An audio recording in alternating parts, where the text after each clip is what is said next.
Soybean खरेदी 7 February नंतर देखील सुरूच राहणार आहे। सोयाबीन खरेदीसाठी 7 फेब्रुवारी पर्यंतची मुदत देण्यात आलेली आहे। या मुदतीनंतर देखील सोयाबीन खरेदी करणार असल्याची घोषणा पणन मंत्री जयकुमार रावल यांनी केलेली आहे। त्यामुळे आता झी24 तासनं सातत्याने या बातमीचा पाठपुरावा केल्यानंतर खरेदीसाठी 7 फेब्रुवारी पर्यंतची मुदत देण्यात आलेली होती। मात्र आता या मुदतीनंतर देखील सोयाबीनची खरेदी सुरूच राहणार असल्याचं पणन मंत्री जयकुमार रावल यांनी सांगितलंय। सरकार सामान्य शेतकऱ्यांचं आहे, अजून मुदत आहे, खरेदी चालू आहे, व्यवस्थित चालू आहे। आमचे स्वतःचा विभाग पणन विभाग याच्यामध्ये मॉनिटरिंग करते।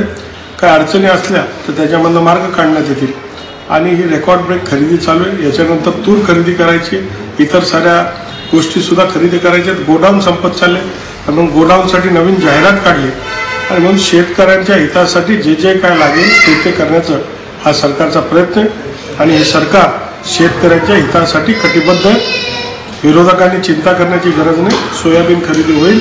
अजून काय कोणाचे सुझाव असतील तर त्याला इन्कॉर्पोरेट करून त्याच्यामधून मार्ग काढण्यात येईल।